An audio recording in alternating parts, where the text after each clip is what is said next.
नमस्कार दोस्तों, आप देख रहे हैं सरल न्यूज, भारत का सबसे सर्वाधिक खबरों वाला चैनल जो आपको देता है देश विदेश की सच्ची खबरें सबसे पहले सरल न्यूज पर मिलती हैं। आइए आगे बढ़ते हैं आज की मुख्य खबर की ओर। नमस्कार, मैं पूनम और आप देख रहे हैं सरल न्यूज।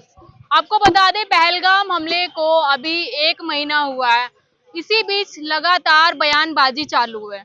आपको बता दें, पहले विजय शाह इसी मुद्दे पे बात करते हैं, फिर डिप्टी सीएम और अब हरियाणा के जो राज्यसभा सांसद है उनका कहना है, उनका बयान में आपको बता देती, वो ये कहते हैं कि टूरिस्ट की जो महिलाएं थी उनमें वीरांगनाओं वाला भाव नहीं था, चाहती तो लड़ती, क्या कहते हैं, लड़ती, और अब इतने लोग जो मारे गए हैं वो शायद नहीं मरते। लेकिन सवाल ये खड़ा होता है कि जब कोई घूमने जाता है तो क्या ये माइंडसेट लेके जाता है? और दूसरी चीज वो ये कह रहे हैं कि अगर मोदी जी वाली योजना से ट्रेनिंग ली होती तो शायद वहां पर आतंकवादियों के सामने हाथ ना जोड़ती, उनका मुकाबला करती और अपने पति को बचा सकती।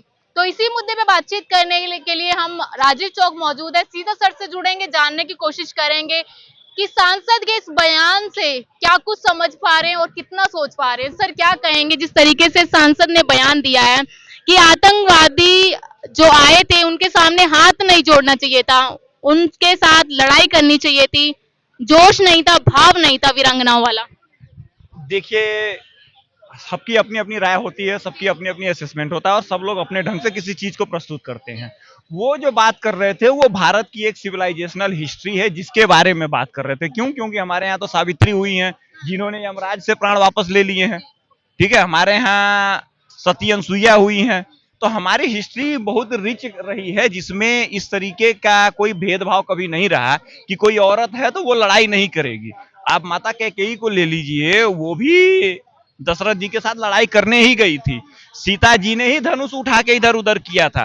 तो चाहे आपकी रानी लक्ष्मीबाई रही हो, चाहे पन्ना धाय रही हो, चाहे जो भी रहा हो, ये सारा दोष जो है ना, ये ब्रिटिश क्लासरूम से, ठीक है, क्लासरूम से जो ऑफिस रूम का ये कल्चर बनाया गया हमें कि हम बच्चे को क्या करते हैं कि 3 साल का होता नहीं, हम उसको स्कूल में भेज देते हैं, ठीक है।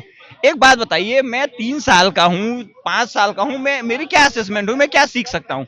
एक बच्चा जो है, ठीक है, एक टीचर जो है वो एक एलकेजी यूकेजी के बच्चे को सारे सब्जेक्ट नहीं पढ़ा सकता, लेकिन एक बच्चे को वो 5 से 6 सब्जेक्ट पढ़ना पड़ता है, जबकि उसका ब्रेन तो छोड़िए, माइंड ही डेवलप नहीं हुआ अभी तक। तो उस तरीके से जो हमारे अंदर ये भाव भरा गया ना कि हम सेकुलर हैं, हमारे पास सुरक्षा के लिए संविधान है, जो सबसे बड़ा आडंबर इस देश में चलाया जाता है कि देखिए, ऐसा है कि हमारे पास एक नेता हुए थे बाबा साहब भीमराव अंबेडकर, ठीक है, उन्होंने आपको संविधान दिया है जो आपकी हिफाजत करता है। भाई साहब, संविधान आपकी हिफाजत नहीं करता। अब उन्होंने गलत जवाब दिया, उनको ये बोलना चाहिए था कि आप कहीं भारत में घूमने जाओ तो एक संविधान की कॉपी रखो। ये पता है कि एक वर्ग विशेष के खिलाफ अगर हम कुछ बोलेंगे तो अगले दिन 6 इंच छोटे हो जाएंगे। क्या लग रहा है, आज भी देश में कहते बोलने की आजादी नहीं है प्रॉपर? बोलने की आजादी क्यों नहीं है? बहुत आजादी है। आप सेना से सबूत मांग रहे हैं, ठीक है, आप सेना के ऊपर आरोप लगा, सेना को लेकर तो सभी चाहे वो कांग्रेस पार्टी हो, चाहे वो बीजेपी पार्टी हो।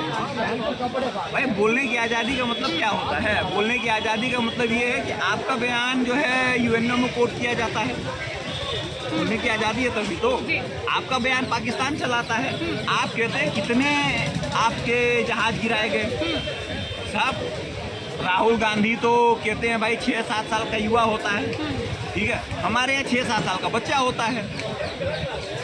राहुल गांधी जो है वो महेंद्रगढ़ में जिलेबी की फैक्ट्री लगा देते हैं। 1 मिनट उनको तो हम मान लेते हैं कि उनको अकल नहीं है, ठीक, वो हमेशा उल्टा पुल्टा बयान देते हैं, जो भाजपा के स्टार प्रचारक होने का काम करते हैं, और जहाँ भाजपा हार रही होती है उसको जिता देते हैं, ठीक है। लेकिन मेरा सवाल इस देश में बैठे हुए मीडिया से है, उन लोगों से जिन लोगों ने इस बयान को आगे बढ़ाया।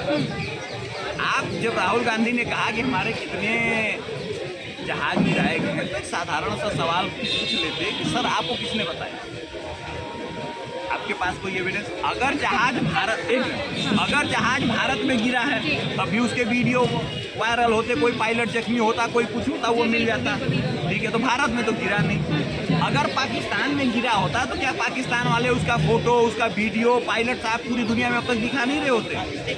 तो प्रॉब्लम ये है इस देश में कि हमें बोलने की आज़ादी के नाम पे कुछ भी बोलना। अब आते हैं मेन मुद्दे। चलिए हम मुद्दे पे आते हैं। जिस तरीके से रामचंद्र जागरा ने जो बयान दिया उसी मुद्दे पे बात कर उस रहे हैं। पर मनोहर लाल खट्टर ये कह रहे हैं, जैसे आप कहते हैं कि बयान ठीक है कहीं ना कहीं, क्योंकि हमारे देश में महिलाएं ऐसी हैं जिन्होंने लड़ाइयाँ की, जिन्होंने मिसाइल कायम की, लेकिन वो ये कहते हैं कि मैं उनके बयान से सहमत नहीं हूँ, गलत दिया बयान, लेकिन इस बयान को अभी यहीं पे रोक दीजिए। ऐसा क्यों कहते हैं? अब देखिए, अब भाजपा में तो ये तो है नहीं कि सबको बोलने की आज़ादी नहीं है, सब लोग अपनी अपनी राय रख रहे हैं। अब वो मनोहर लाल खट्टर जी जो हैं वो सीएम रहे हैं, तो उनको शब्दों की मर्यादा या भाषा जो भी है मैं उसके बारे में नहीं जानना चाहता। देखिए, प्रॉब्लम मेरे देश की है कि जब भी कोई आदमी सच बोलता है और गलती से बोलता है, जानबूझ के सच इस देश में कोई नहीं बोलता। तो गलती से बोला है उन्होंने गलती से बोला। क्यों? कभी कभी इमोशनल आदमी होता है तो उसको कुछ दिखता है वो बोल देता है। आप ये बात बताइए, अग्निवीर का विरोध जो हुआ था, ऐसी स्कीम किस देश में नहीं है? मैं खुद थाईलैंड से हूँ, मुझे पता है वहाँ पे मिलिट्री ट्रेनिंग दी जाती है हर बच्चे को अनिवार्य रूप से, अगर वो विकलांग नहीं है तो। एक बात बताइए, एक मिलिट्री में ट्रेन आपको होने का मौका मिलता है, आपका ग्रेजुएशन कंप्लीट होता है, ठीक है, आप जो है 20-25 लाख रुपए मांगते हैं, और अपोजिशन का सबसे बड़ा रोना ये है कि इस देश में बेरोजगारी है। भैया एक बताइए, एक आदमी 25 लाख रुपए कमा रहा है, उस साथ से ग्रेजुएट हो रहा है, उसको नौकरी में ऑप्शन मिल रहा है, तो अगर इस तरीके के तैयार लोग रहेंगे समाज में, निश्चित तौर पे समाज का भला होगा। वो महिलाओं के लिए भी था, पुरुषों के लिए भी था। एक मिनट रुकिए, अभी सरकार ने जो स्कीम लगाई है जम्मू कश्मीर को सेव करने के लिए, तो उन्होंने क्या कहा कि जो मिलिट्री में ट्रेन लोग हैं उसमें से 5-10 हज़ार लोगों को कश्मीर में बसाया जाएगा। अब चाहे भाजपा हो, चाहे कांग्रेस हो, चाहे इस देश की पब्लिक हो, चाहे वोट हो, चाहे इस देश का मुसलमान हो, चाहे हिंदू हो, ये सबकी हैसियत में आपको याद दिलाता हूँ। 1990 में कश्मीर हुआ, इससे पहले एक और चीज़ याद दिला दूँ। अभी किसी भाजपा के ही नेता ने कहा था कि कर्नल सोफिया कुरैशी के बारे में कि आतंकवादी की बहन, जी विजय शाह, जिसने भी कहा हो, कहा था कि नहीं कहा था? अब हकीकत सुनिए इस देश की। 1990 में कश्मीर कांड हुआ था, सबको पता है। ये बात सब लोग जानते हैं कि पाकिस्तान से आए हुए आतंकवादी थे जिन लोगों ने अत्याचार किया और इन लोगों को वहाँ से बाहर निकाल दिया। यहाँ तक सब सही है। अब मुझे एक सवाल का जवाब दीजिए, पिछले 35 सालों में एक चीज़ और, मैं बरखा दत्त का जो रिपोर्ट है, उन्होंने कहा था कि ये घटना इसलिए हुई क्योंकि 10 लाख कश्मीरियों के पास श्रीनगर में जो है करीब 40 से 50% प्रॉपर्टी थी उनके पास, बिजनेस उनके पास था, एजुकेशन उसके पास थी और नौकरी उनके पास थी। अब मुझे एक साधारण सा बात बताइए कि उस समय कश्मीर की आबादी करीब 40 लाख के आसपास थी, 40-42, उसमें से 30 लाख लोगों ने 7.5-8 लाख लोगों के वाइप आउट कर दिया। आज उस प्रॉपर्टी पे कब्जा किसका है? मुसलमानों।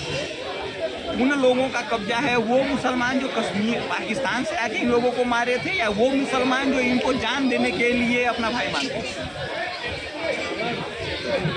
कब्जा केवल कश्मीरी मुसलमानों का है, जिन लोगों ने इन लोगों के मार के उनकी 40% प्रॉपर्टी पे रुके, 40% प्रॉपर्टी पे कब्जा कर लिया।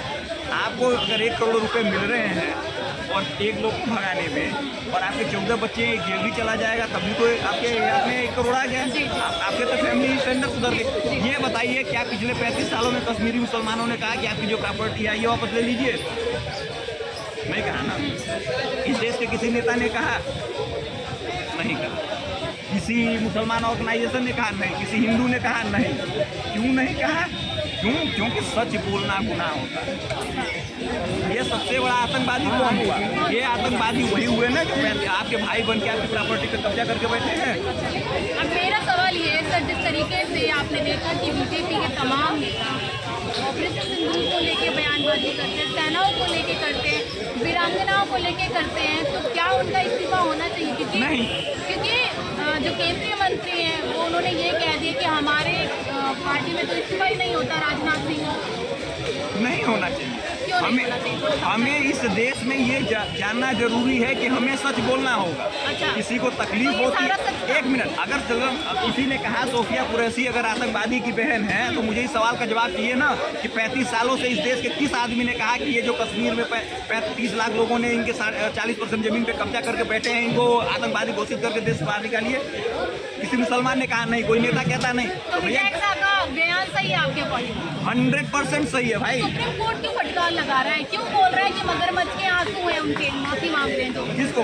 विजय ठाकुर। अरे सुप्रीम कोर्ट को पता है भाई, सुप्रीम कोर्ट को पता है कि संविधान दिखाएंगे तो हमारा गला 6 इंच छोटा हो जाएगा। अच्छा, उनको नुपुर शर्मा याद आ जाती है कि नुपुर शर्मा के बयान से कन्हैया कुमार मारा गया। कमलेश तिवारी पे जबान नहीं खुलती क्यों? हकीकत आपको मैंने पॉइंट आउट किया था कि भैया नेता लोग जो है वो सिक्योरिटी घूमते हैं, सुप्रीम कोर्ट सिक्योरिटी घूमता है, आपकी सिक्योरिटी करने वाला खुद हथियार लेके चलता है। आपको चूरन चटाया गया कि आपकी रक्षा संविधान करता तो है। डिप्टी सीएम का जो बयान है कि सेना के सामने नतमस्तक, मोदी जी के सामने सेना नतमस्तक है, वो भी सही है क्या?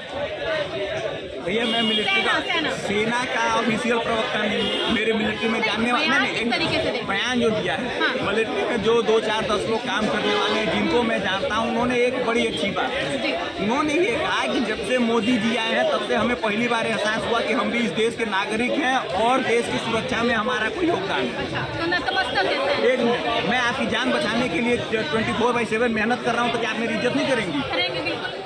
ये वही देश है ना जहाँ AK एंटनी हो जाए। मनमोहन सिंह ने कहा था कि बुलेट प्रूफ जैकेट खरीदने के लिए पैसे पेड़ पे नहीं उठते हैं, यही कहा था ना। एक मिनट, सवाल ये है कि जब राफेल की डिमांड हुई तो इसी देश में कहा गया था ना कि भैया पैसे ही नहीं, हम राफेल कहाँ से खरीद के दें?